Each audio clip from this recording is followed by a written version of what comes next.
Hello students and welcome back to my channel again excellent learning point. तो बच्चों, आज की इस वीडियो में हम क्लास 10th का worksheet number 38 subject science start करने वाले हैं।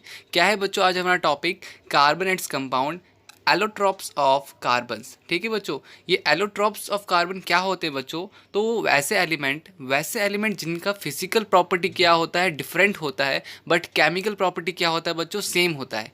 For example diamond and graphite. बच्चे ये दो एलोट्रॉप्स हैं कार्बन के जहाँ पर इनकी फिजिकल प्रॉपर्टीज़ अलग अलग होती है, बट अगर केमिकल प्रॉपर्टी देखी जाए तो दोनों की सेम होती है। तो आओ बच्चों पढ़ते हैं ग्रेफाइट क्या होता है और डायमंड क्या होता है। देखो बच्चों, डायमंड सबको पता होगा। डायमंड बेसिकली बच्चे या तो ज्वेलरी में यूज़ किया जाता है और या फिर किसी चीज़ को काटने के लिए। डायमंड इतना नोकीला होता है कि आप किसी भी सख्त से सख्त चीज़ को ईजिली काट सकते हो। ठीक है, तो ये आई होप डायमंड सबको पता होगा। यहाँ पर ग्रेफाइट क्या होता है बच्चों? ग्रेफाइट भी आपको पता है, बट आपको ये दूसरा नाम है।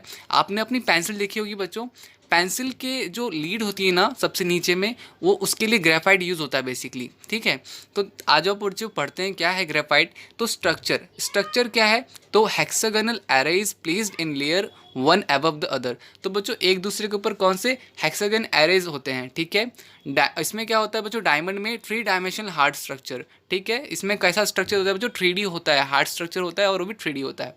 बॉन्डिंग क्या होता है बच्चों? Each carbon atom is bonded to 3 other atoms. मतलब बच्चों एक कार्बन का आइटम ग्रेफाइट के 3 आइटम से क्या होता है? कंबाइंड होता है, बॉन्डेड होता है। ठीक है, वापस से एक कार्बन का आइटम क्या कहते हैं, ग्रेफाइट के 3 कार्बन से क्या होता है? अटैच होता है। One of this bond is double bond कहते हैं बच्चों उसको। ठीक है, फिर उसके बाद बच्चों diamond, each carbon atom is bonded to 4 other carbon atoms forming a rigid 3 dimensional structure. अब यहाँ पर क्या होता है बच्चों कि वो जो कार्बन आइटम है वो क्या कहते हैं, डायमंड के आइटम के 4 कार्बन से आपका क्या कहते हैं, अटैच होता है, बॉन्ड बनता है। ठीक है, अपीयरेंस बच्चे, अपीयरेंस क्या होता है? तो ग्रेफाइट बेसिकली अगर मैं कंपैरिजन करूं डायमंड से तो वो स्मूथ होता है, स्लिपी होता है। ठीक है, स्मूथ एंड स्लिपरी। बट अगर डायमंड बात करें बच्चे, डायमंड बहुत ज़्यादा हार्ड होता है। जैसा कि मैंने आपको बताया, डायमंड से आप इजीली कुछ भी कट कर सकते हो। बेसिकली आईने को काटने के लिए, ज़्यादातर जो ग्लासेस होते हैं आईने को काटने के लिए, आपका जो मिरर होता है उसे काटने के लिए हम बेसिकली डायमंड का इस्तेमाल करते हैं। और ज्वेलरी तो आप सबको पता ही होगा। कंडक्टिविटी बच्चों ये जो आपका ग्रेफाइट है वो काफ़ी ज़्यादा गुड कंडक्टर है। ठीक है, किसका? इलेक्ट्रिसिटी का। बिकॉज क्या है, ये फ्री है इलेक्ट्रॉन्स से। बट अगर मैं डायमंड की बात करूँ तो ये बिल्कुल भी बच्चों कंडक्टर नहीं है किसी भी चीज़ का, चाहे आप हीट बोलो या इलेक्ट्रिक कंडक्टर बोलो, दोनों ही क्या कहते हैं उसमें बैड है। यूज़ तो मैंने आपको बता दिया था, लब्रिकेंट या पेंसिल लीड, और इसमें कटिंग टूल्स, ज्वेलरी। तो बच्चों यही है। और देखो अगर हम देखा जाए तो कुछ बॉन्डिंग इसकी कुछ इस तरह से होती है, जैसे कि आपको यहाँ पे दिख रहा है, ये दिख रहा है, ये आपको बच्चों अपनी कॉपी में ड्राइंग बना लेनी है अच्छे से। ठीक है, फिर बच्चों स्ट्रक्चर ऑफ ग्रेफाइट कुछ ऐसा बनता है आपका। ठीक है, और द स्ट्रक्चर ऑफ C60 आपका क्या बनता है बच्चों? कुछ ऐसा फ्लोरेंस करके कुछ इस टाइप का बनता है। ठीक है, तो आपको दिख रहा होगा बच्चों यहाँ पर। अब बच्चों देखो क्या है, तो वर्सेटिलिटी नेचर ऑफ कार्बन। तो बच्चे कार्बन जैसा कि हमने बताया था कि वो किसी भी चीज़ में हर चीज़ में होता है। अब यहाँ पे क्या लिखा हुआ है? The nature of covalent bond enable carbon to form a large number of compound call organic compound of carbon compound. यह बच्चों क्या मैंने कहा यहाँ पर, तो कार्बन कंपाउंड्स क्या होते हैं? तो बेसिकली जहाँ पर वो एक दूसरे से बॉन्डिंग बनाता है।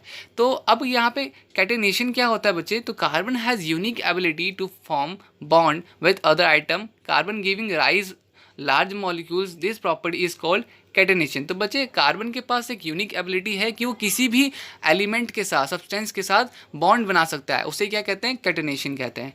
बच्चे अगर हम बात करें टेट्रावैलेंसी की, तो टेट्रावैलेंसी क्या होता है बच्चों? जहाँ पर अब आप सबको पता है कार्बन के पास कितनी वैलेंसी होती है? 4।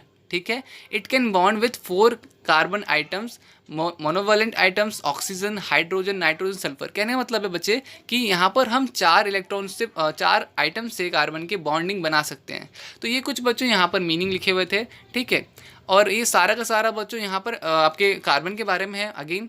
अब डायमंड क्या है बच्चों? तो डायमंड कैन बी क्या कहते हैं आप यहाँ पे, synthesised by subjecting pure carbon to very high pressure and temperature synthetic diamond are small but otherwise indistinguishable from natural diamonds. तो कहने का मतलब यहाँ पे क्या है बच्चे कि अगर डायमंड जो है बेसिकली बच्चों आपका एकदम प्योर कार्बन होता है, यहाँ पर subjecting pure carbon very high pressure and temperature, ठीक है बच्चों।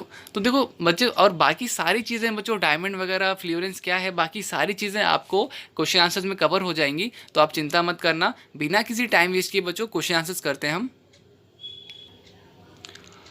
तो बच्चों हम आ गए हैं अपने आंसर शीट पे। सबसे पहला क्वेश्चन है why carbon shows versatile nature. तो वर्सेटाइल नेचर क्यों है बच्चों यहाँ पर, तो answer first, carbon shows versatile nature because of following specific feature. सबसे पहला catenation, carbon has a unique ability to combine with other carbon atoms and form long chains. तो बच्चे यहाँ पर कार्बन के पास बच्चे एबिलिटी ही एक ऐसी यूनिक एबिलिटी है कि वो अदर जो आपके आइटम्स है उसके साथ फॉर्म बन सकता है, ठीक है, बॉन्डिंग बना सकता है। टेट्रावैलेंसी बच्चों सेकंड है आपका टेट्रावैलेंसी। तो कार्बन हैज़ 4 वैलेंसी, जिस वजह से हम टेट्रावैलेंसी बोलते हैं। It can form bonds with 4 monovalent items like आपका ऑक्सीजन हो गया, नाइट्रोजन हो गया, सल्फर हो गया, क्लोरीन हो गया, और कई सारे बच्चे ऐसे हैं। तो ये जो दो प्रॉपर्टी थी बच्चे, ये basically these two properties give rise to formation of large number of carbon compound. तो ये दो प्रॉपर्टीज हैं जिस वजह से कार्बन क्या है, बड़े लार्ज नंबर्स ऑफ कंपाउंड बना पाता है। ये हो गया बच्चों आपका फर्स्ट का आंसर। अब आते हैं second, why do carbon atoms form a number of compound. बच्चे क्यों बनाता है, तो जो फर्स्ट क्वेश्चन था सेम उसे घुमा फिरा के दे दिया है। सबसे पहला बच्चों क्या होगा यहाँ पे, टेट्रावैलेंसी, ठीक है, टेट्रावैलेंसी हमने पढ़ा था। तो देखो आंसर कैसे लिखोगे आप, carbon form a large number of compound because the following reason. First tetravalency, carbon atom readily form covalent bonds with the other atoms, ठीक है। तो बच्चों अब क्या है, तो हम भैया इसकी वैलेंसी 4 है, तो ये आपका ईजिली क्या कहते हैं आइटम्स के साथ बॉन्डिंग बना लेता है। सेकंड बच्चे कैटेनेशन क्या है, तो 2 carbon atoms readily form covalent bond and this bond is more stable than the bond form by the other element. तो बच्चे कार्बन जो है काफ़ी ज़्यादा स्टेबल बॉन्ड बनाता है और अदर एलिमेंट्स इतने जल्दी इतने स्टेबल बॉन्ड्स नहीं बना पाते हैं, ठीक है बच्चों।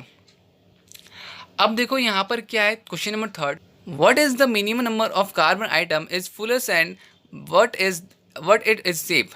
तो बच्चे यहाँ पर क्या होगा, तो देखो यहाँ पर लिखा है आपका आंसर कि C20 is the fullerene with the minimum number of carbon atom, for example 20, it has dodecahedral cage like structure, ठीक है। कैसा है, तो बच्चे डोडेकेलरल केज, ठीक है, केज टाइप का होता है, ठीक है।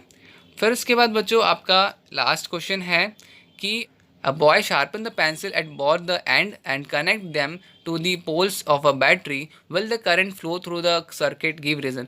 क्या बच्चों देखो क्या बोला जा रहा है कि ना एक ना जो लड़का था उसने ना ऊपर से भी और नीचे से भी पेंसिल को छील दिया। छीलने के बाद उसने क्या किया बच्चे, एक बैटरी जलाने की कोशिश करी, तो क्या वो जलेगा।